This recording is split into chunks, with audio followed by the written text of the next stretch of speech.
Are you wanting to find mediumship books that you resonate with and that really help you develop and learn how you as a medium work?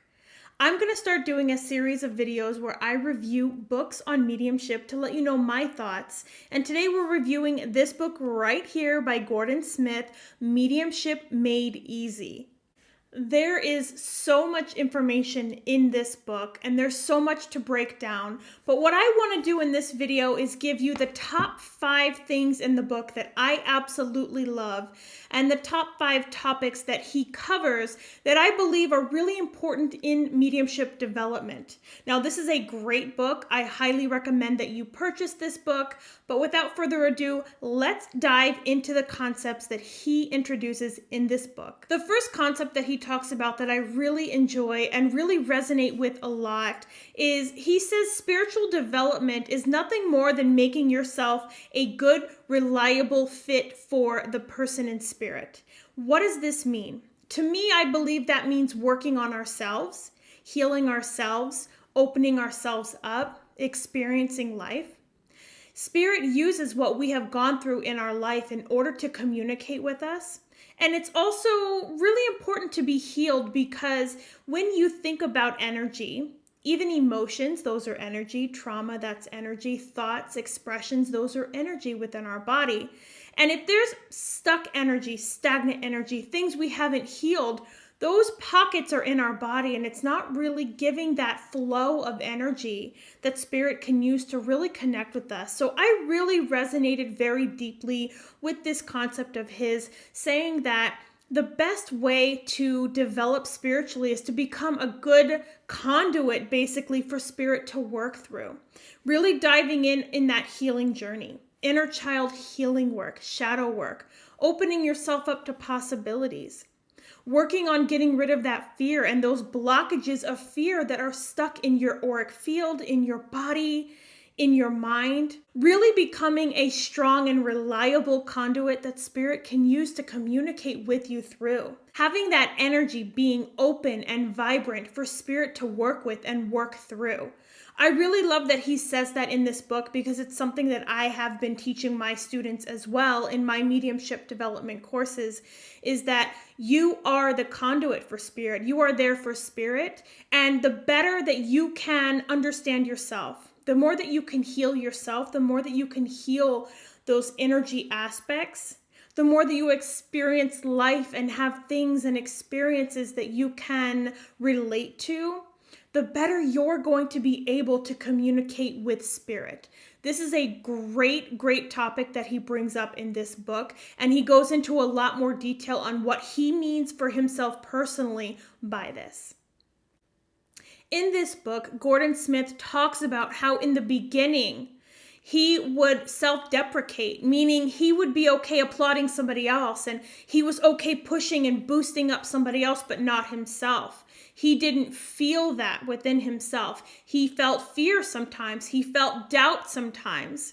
And it wasn't until he started to know himself and really pay attention to his thoughts, really pay attention to how he is feeling about himself, that it really got him to think that knowing how he feels, knowing how he processes fear, happiness, joy, information in general is really what helped him understand how spirit is communicating with him. And I have been preaching this from day one with all of my students. You will never understand spirit if you don't understand yourself first.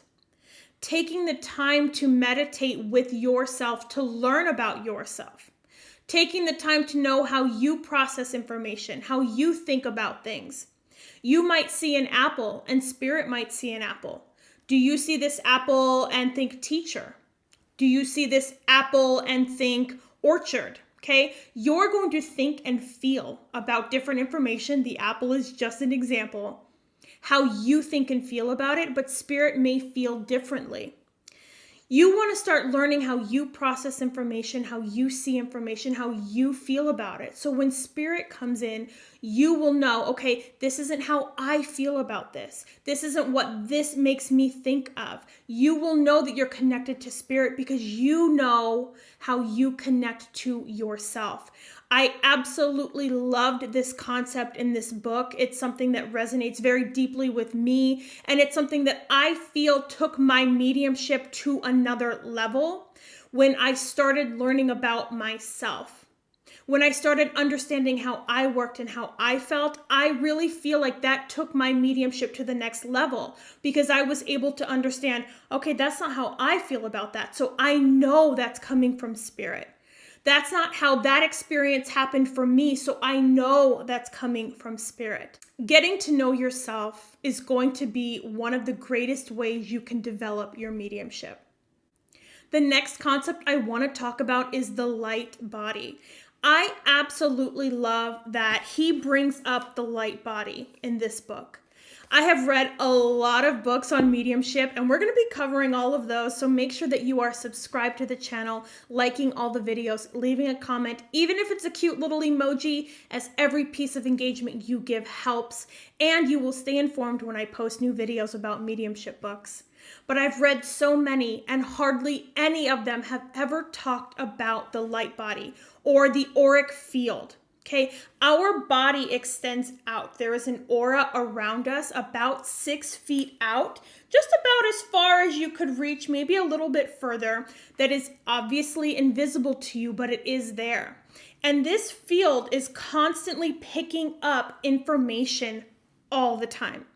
Think about when you step into somebody's home. Maybe you step into a room and you immediately feel, before you even open the door, that something's happening, something is wrong. That's because your auric field has already entered that space before you've opened the room, and you're already picking up information. So if you can do that with your auric field without even trying, can you imagine what you could do with this field when you're trying to work with spirit? When you are trying to build your mediumship? I absolutely love that he brings up this topic because it is so true. This field is what processes the information before it gets to your body. It does it in less than a split second, but this field is constantly picking up information. Have you ever felt that somebody was standing right here behind you? You could feel it. Oh, you knew they were there, but you couldn't see them. And when you turned around, there was somebody there. That's because they have walked into this auric field, and that field is pushing that information back to you to let you know someone or something is there. And the same thing works with spirit. Spirit steps into this auric field. I have seen them do this in my own readings where I have seen them step into this field to get closer to me. Through sitting in the power, I learn how to push my field out further to meet with spirit. I have many videos on sitting in the power, even a couple guided meditations that I hope you find really good in helping you learn that technique. But that's something that he brings up in this book, and it's something that really, again, resonated very deeply with me because it's something I have been working on, really clearing this field, using energy work to clear it, Reiki to clear it, my own intentions to clear this field out, to expand this field, to really make this field more pliable, if you will, so that I can connect to spirit better, I can connect to spirit easily. When I first started my mediumship development, I did read this book. So it's been about 4 years, and I still come back to this book. I still pick this book up and read some of the concepts and the things that he has in here. He also has some really great meditations that I still like to read and do from time to time. But one of the things that I learned in his book right away is about a calling card. He talks about a calling card with your spirit guide. And I really do love that he talks about in this book how people want to rush things, and it's so true. In this human form, in this human body, we want things right now. And the first thing that comes to mind, we are going to run with it. So when you think of spirit guide, he mentions in this book, people think of these beautiful indigenous chiefs, these beautiful angels, these people from Andromeda, these people from Lemuria and Atlantis, these huge high priestesses. And he says, Most of the time, they're just normal, ordinary people. But because our mind wants to process and think like these huge, grand gestures, the first spirit guide image that we get, we run with it. And he talks about a calling card, taking your time with that calling card, taking your time with that spirit guide, and really getting to know them. And so when you're first starting out, it's really hard to distinguish, okay, did I make up that indigenous chief as a spirit guide? Did that high priestess from Lemuria really come to me? Or did my mind just say, boom, let's do this? Okay, he talks about how to get through that in here. He talks about how that's very, very common, but that what you need to do and should do is to really relax into it. Give it lots and lots of time. Okay, you've spent your whole entire life not connecting to your spirit guide. It's not just going to come in one moment, in one instance, in one meditation. It's going to take time. And as you start connecting with that spirit guide, you're going to see they're just an ordinary guide. Some of them might be those high priestesses, don't get me wrong. But a majority of the time, you're going to have a guide that is just a regular person, and they're going to have what is called a calling card. You can even ask them and say, can you give me a calling card so I know when you're around? What is a calling card? So Gordon Smith talks about how his guide would come to him and he would feel facial hair on his face. He would literally feel the hairs right there on his face, and he knew they were not his. And so this began to happen. The more he was with his guide, the more he connected, and he realized this was his guide's calling card to say, this is me, I'm here, I'm around. Now, it didn't happen for him overnight. It took a very long time to get to work with his guide, to feel into that information, to allow that auric field to bring that information into him in a way that he could understand and accept.